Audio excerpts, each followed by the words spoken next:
Di dunia yang dipenuhi dungeon misterius dan kekuatan yang tak terduga, Sung Jinwoo, yang dulu dikenal sebagai hunter terlemah, kini menjadi ancaman bagi para monster. Apa yang sebenarnya tersembunyi di balik kekuatan yang diperolehnya?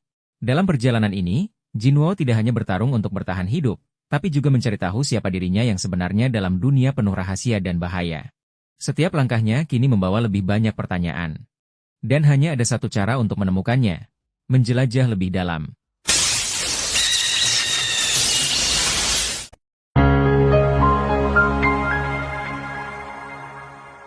Setelah mengalahkan bos beruang es dan seluruh kawanannya, Jinwoo akhirnya menggunakan kemampuan monarknya untuk mengubah beruang es yang tadi dia kalahkan menjadi pasukan bayangan miliknya. Adegan berpindah keluar gate. Ternyata waktu yang telah berlalu di luar gate adalah 3 jam, atau setara dengan 3 hari di dalam gate. Dongsu yang mendengar itu berkata bahwa mungkin saja Jinwoo sudah mati di dalam gate tersebut. Saat hendak pergi, Dongsu kembali menanyakan mengapa Jinwoo yang bukan anggota Guild White Tiger ikut raid ke dalam gate. Manajer An menjawab bahwa Jinwoo adalah kenalannya. Melihat ada kejanggalan dari ucapan manajer An, Dongsu dengan sangat cepat langsung mencengkram leher manajer An. Dongsu tahu bahwa manajer An dari dulu selalu memiliki insting yang kuat dalam mencari hal-hal yang menarik. Melihat bawahannya terancam, Yunho sebagai ketua guild langsung bertindak dengan memerintahkan Dongsu untuk melepaskan cengkramannya.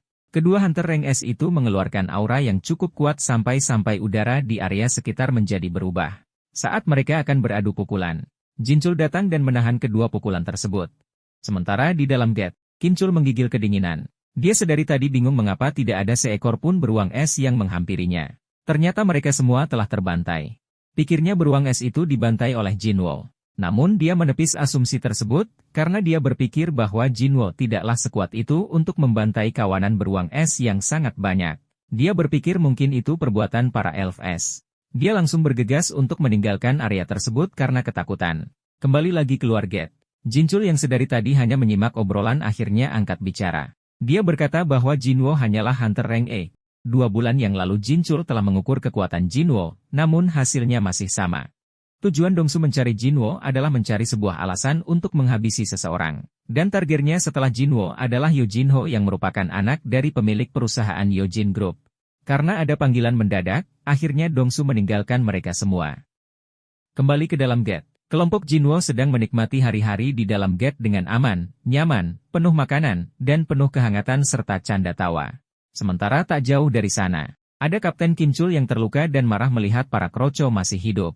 Dengan nada tinggi dia mengabarkan bahwa unit penyerang telah disapu bersih oleh musuh karena kurangnya perlengkapan dan bahan makanan.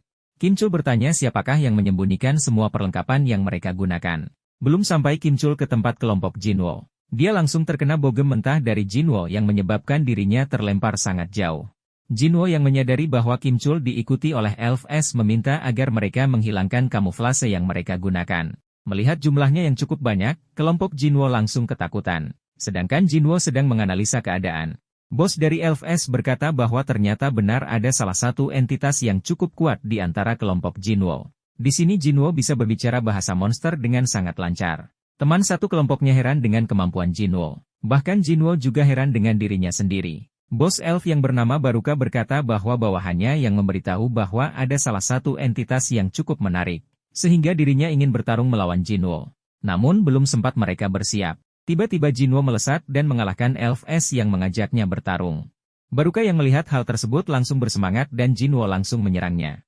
Jinwoo menanyakan siapakah sebenarnya mereka. Namun tiba-tiba perkataan Baruka seperti ada yang membatasi.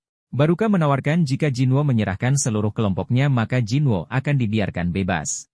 Namun di sini Jinwoo langsung menolak tawaran tersebut. Baruka sangat menyayangkan keputusan Jinwoo. Menurutnya, Jinwoo saat ini telah kalah jumlah. Namun tanpa mereka ketahui, Jinwoo memiliki pasukan bayangan yang cukup banyak untuk menyaingi jumlah mereka.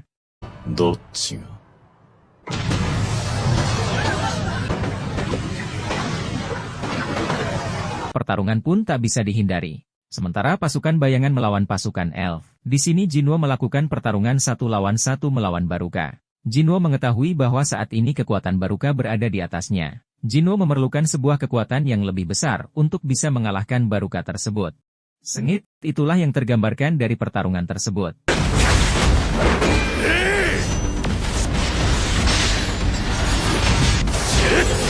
Sampai di suatu ketika, Kinchul sadar dari pingsannya. Kim Chul dan Baruka sama-sama berniat untuk menghabisi Jinwo. Namun di sini Jinwo dengan cepat mengambil keputusan. Dia memanggil Igris dan dengan cepat langsung mengalahkan Kim Chul. Sepersekian detik kemudian, Kim Chul dirubah menjadi pasukan bayangan milik Jinwo. Kim Chul yang dirubah Jinwo memiliki kemampuan yang cukup tinggi jika dibandingkan dengan prajurit bayangan biasa. Kelompok Jinwo hanya bisa menonton dari kejauhan. Gadis yang Jinwo bawa ke dalam dungeon bertanya kepada Hejin, apakah setiap hunter selalu bertarung seperti ini? Hejin menjawab, jika semua hunter bertarung seperti ini, mana mungkin dirinya bisa menjadi hunter. Kembali ke pertarungan antara Jinwo dan Baruka. Karena merasa Kim Chul masih belum cukup untuk memuaskan hasrat bertarungnya. Baruka meminta agar Jinwo dan Igris menyerangnya secara bersamaan.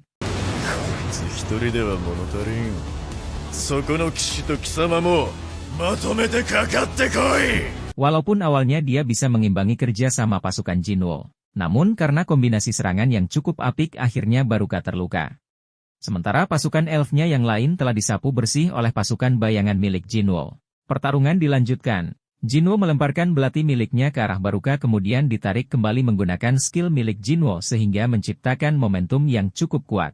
Baruka mengantisipasi serangan tersebut dengan belatinya. Namun belatinya malah hancur saat menahan serangan dari Jinwo. Seakan tak mau memberikan kesempatan untuk Baruka. Jinwo langsung meminta Kim Chul yang saat ini diberi nama Iron untuk menahan pergerakan Baruka. Sementara penyihir pasukan Jinwo mengeluarkan mantra bola api yang cukup kuat sehingga membakar Baruka dan Iron secara bersamaan. Namun hal itu tak membuat Baruka kalah. Dia murka dan berniat untuk menyapu bersih pasukan Jinwo. Tanpa dia sadari, Jinwo telah menancapkan belati tajam miliknya sambil berkata bahwa ini semua telah berakhir.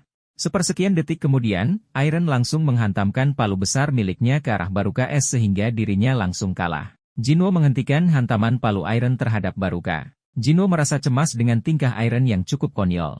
Jinwo menghampiri kelompoknya dan menajak mereka semua untuk keluar dari dalam gate. Sementara di luar gate, waktu telah berlalu selama kurang dari 7 jam atau setara dengan hampir 1 minggu di dalam gate. Manajer An meminta agar Baek Yun-ho pulang terlebih dahulu, dan manajer An akan berjaga sampai gate terbuka. Selang beberapa saat gate berubah warna menjadi biru diiringi dengan keluarnya 2 orang dari dalam gate. Yun-ho mengira bahwa yang keluar adalah Kim Chul namun ternyata hanya hunter peringkat rendah. Yun-ho bertanya-tanya apa yang sebenarnya terjadi di dalam gate. Saat Jinwo berjalan melewatinya, dia ingin bertanya mengenai apa yang terjadi. Namun karena Jinwo lelah dia meminta kepada Yun-ho untuk menanyakan kepada anggota guildnya yang selamat. Merasa tidak dihargai, Yun-ho mengeluarkan cakar dan tatapan yang mengancam kepada Jinwo. Tak mau kalah, Jinwo mengeluarkan tatapan yang sama-sama mengancam kepada Yun-ho.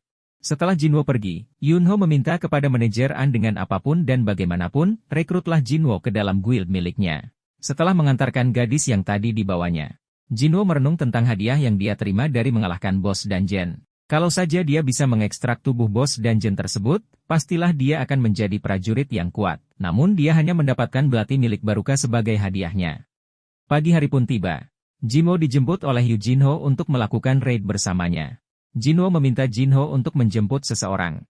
Ternyata orang itu adalah gadis yang kemarin terjebak bersama Jinwo yang bernama Han Songi. Melihat Jinwo dan Songi yang cukup dekat, Yu Jinho langsung salah paham dan salah tingkah.